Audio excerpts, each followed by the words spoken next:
Olá para todos, estamos aqui com mais uma edição do PodPlay, dessa vez com o professor Roberto Camacho, né, a quem eu tenho a alegria de poder conversar agora nesse momento e que vai compartilhar conosco algumas das suas pesquisas, do seu conhecimento, da sua experiência, né, com a pesquisa em linguística, né?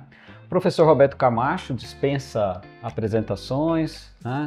Um professor extremamente importante, né? Na pesquisa da sociolinguística, nos estudos gramaticais, especialmente trabalhando com o funcionalismo, né? Então, hoje, com certeza, contribuirá conosco aqui. Olá, professor, seja bem-vindo. A gente gostaria de conversar então sobre alguns assuntos, e a primeira questão que eu gostaria de te fazer: o que é língua para o senhor? O que o senhor entende como língua? Bom, é o seguinte, para eu dar o meu conceito de língua, né, eu vou precisar antes falar da perspectiva teórica, né, com a qual eu comungo, né? Na verdade, a minha definição, qualquer definição de língua passa necessariamente pela perspectiva teórica do linguista. No meu caso, a perspectiva teórica de que eu vou tratar aqui é a abordagem funcionalista, né? Eu sou adepto dessa abordagem funcionalista. E para a abordagem funcionalista, a língua é um instrumento de interação social, né, com a função primária de comunicação. Isso que é a língua funcionalista. E o correlato psicológico, então, né, de uma língua é a chamada competência comunicativa, né, que se define como habilidade do falante, né, de exercer, né, a interação social através da linguagem. Na descrição linguística, né, a pragmática, né, é a dimensão mais abrangente, dentro da qual se inserem a semântica e a sintática, né? A pluralidade, então, vai da dimensão pragmática, passando pela semântica, até a sintática. Então, a parte que eu estou falando de sintaxe, na verdade, é a codificação, que é morfossintática e fonológica, né? Dentro do aparato teórico, né? Segundo essa concepção, então, o tratamento formal das sentenças, que é a codificação morfossintática e fonológica, né, deve fornecer dados para a descrição de seu funcionamento, né, dentro de um determinado contexto de interação. Na verdade, é um conceito de língua que é compartilhado por outras teorias, outras correntes, como a linguística textual, a organização interativa, né? A análise do discurso, a sociolinguística interacional, outras teorias, tá? É lógico que, se você olhar bem para uma outra perspectiva, né, uma perspectiva teórica como a gramática gerativa, então a língua, na verdade, é um conjunto de sentenças, né? E cuja função primária é a expressão do pensamento. É outra visão de língua, né? Sim, sim. Perfeito. Professor, o senso comum acredita que a língua portuguesa é algo pronto, algo acabado, né?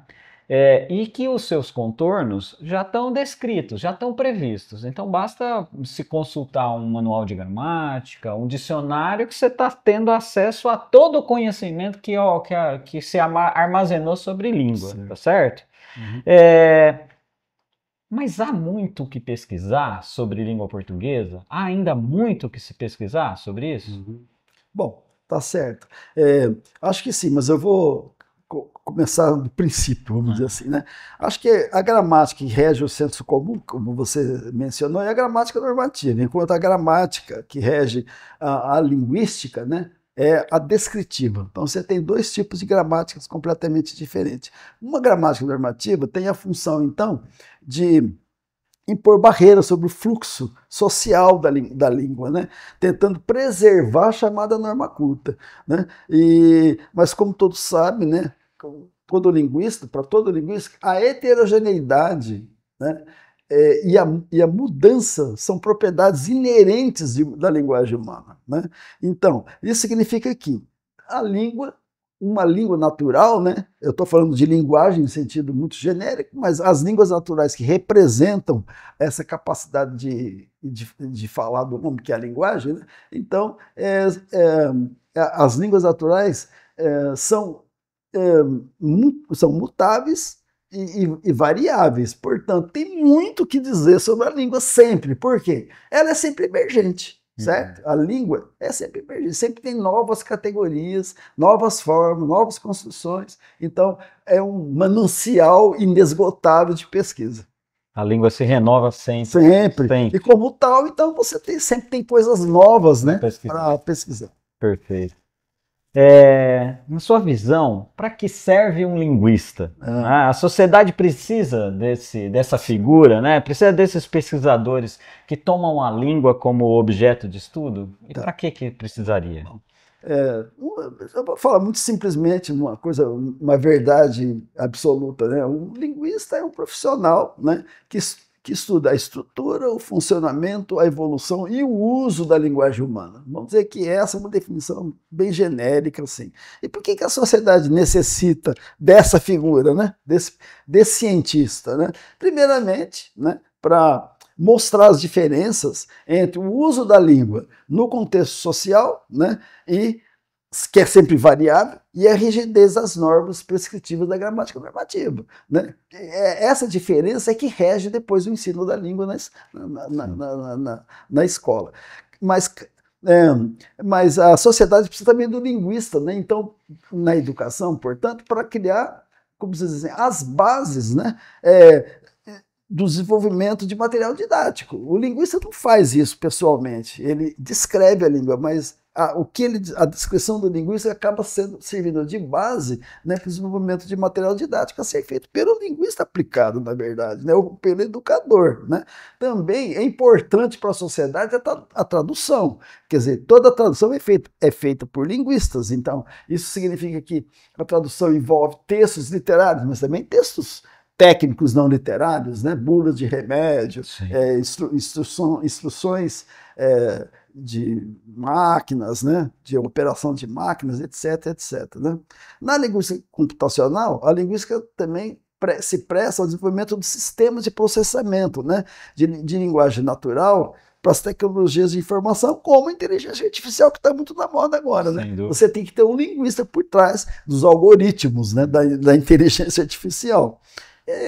No campo da linguística indígena, né, a descrição que o linguista faz ajuda, por exemplo, a preservação de línguas em processo de desaparecimento e extinção, de comunidades em extinção e línguas em extinção. A gente fica... Era muito estranho, né, para as pessoas assim, comuns, né, que um linguista se preocupasse em descrever a língua do único falante que estava lá na comunidade. Né? Mas é porque precisa.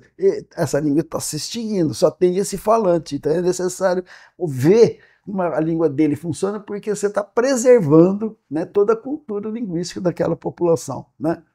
E aí, assim, importante, tem também na fonoaudiologia, né, que tem uma base linguística também, né, e que se presta, então, a trabalhar os distúrbios de fala, né.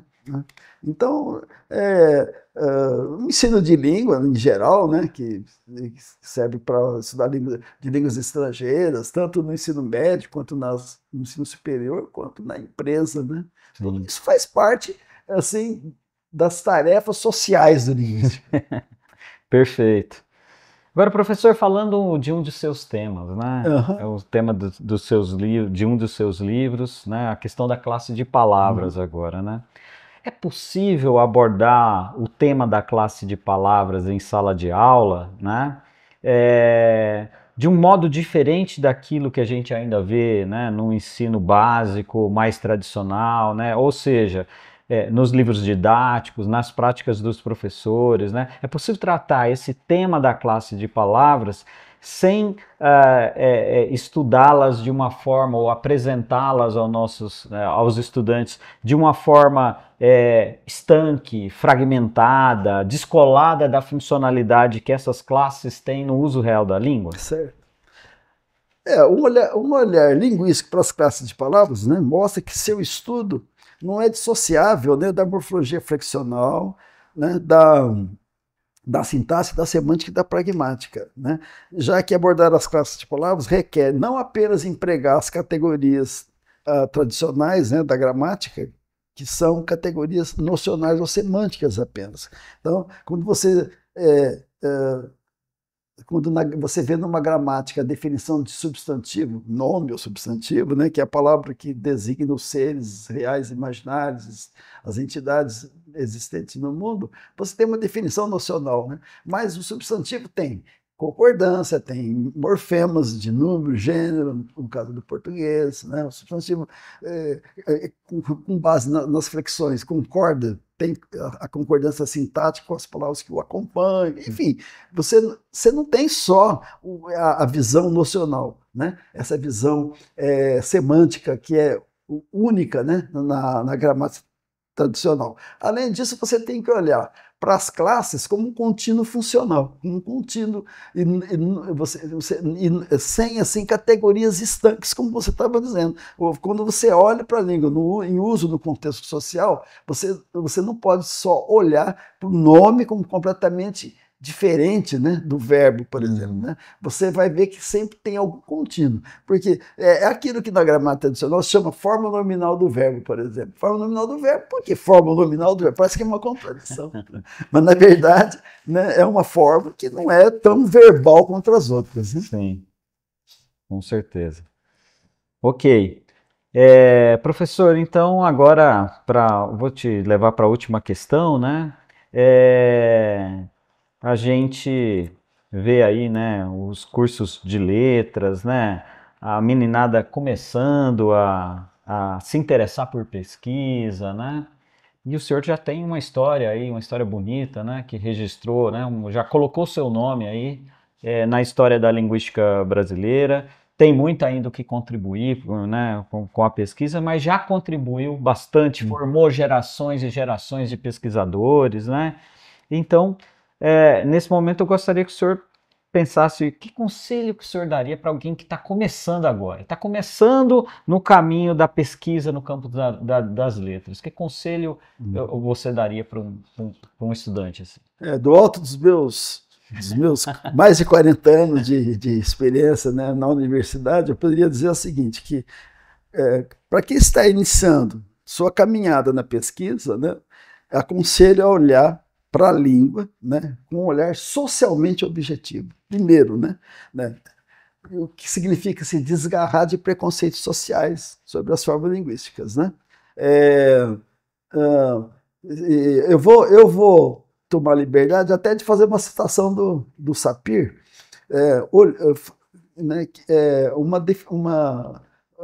bom, eu vou fazer uma tradução livre, né, de uma citação do Sapir. Ele diz o seguinte: se quisermos compreender a linguagem na sua verdadeira intimidade, cumprirá evitarmos os valores preferidos e acostumarmos a olhar para o inglês, eu não falar para o português e para o Cadwell, né, com o mesmo desprendimento gélido, mas cheio de interesse. Quer dizer, o que ele queria dizer? Que eu não posso ter preferências, porque o português é uma língua, vamos falar de cultura, né? Lógico, todas as línguas são línguas de cultura. Mas eu posso ter, se eu olhar as línguas sobre esse prisma, eu estou vendo que uma língua é primitiva e a outra é superior em relação a comparativamente. Então isso não é um traço que se espera de um aluno, né, que esteja iniciando na pesquisa, né? E acho que tem 3 qualidades imprescindíveis pela minha experiência, né, para o aluno, para a iniciação científica, que é a curiosidade intelectual para os fatos reais da língua, é a primeira coisa, né? Eu chamaria de honestidade intelectual, né, que seria elencar tudo que existe, tudo que a literatura já nos forneceu sobre o assunto, né, e logicamente vendo que suas hipóteses são diferentes das hipóteses dos outros, né? Isso também eu acho que... E a resiliência, Isso é, não desistir, né? Quando, por exemplo, a hipótese não está batendo com os dados. Tem muitas hipóteses que não se cumprem. Né? Então, ou senão, eu não acho aquele dado, não se acha um dado, tal, e o aluno acaba, então, se desanimando, né, da pesquisa. São essas 3 qualidades que eu acho que todo o aluno iniciante deve ter, né? Para ser um pesquisador na linguística. Fácil não é, mas... Não, fácil não é. Mas os frutos serão bonitos. Bons, né? Serão sempre bons, né? Ok. Muito obrigado, então, pela sua participação aqui no Podplay, professor, e por sua visita aqui à Universidade Estadual de Maringá. A gente está sempre com a porta aberta aqui, com o coração aberto para te receber, né?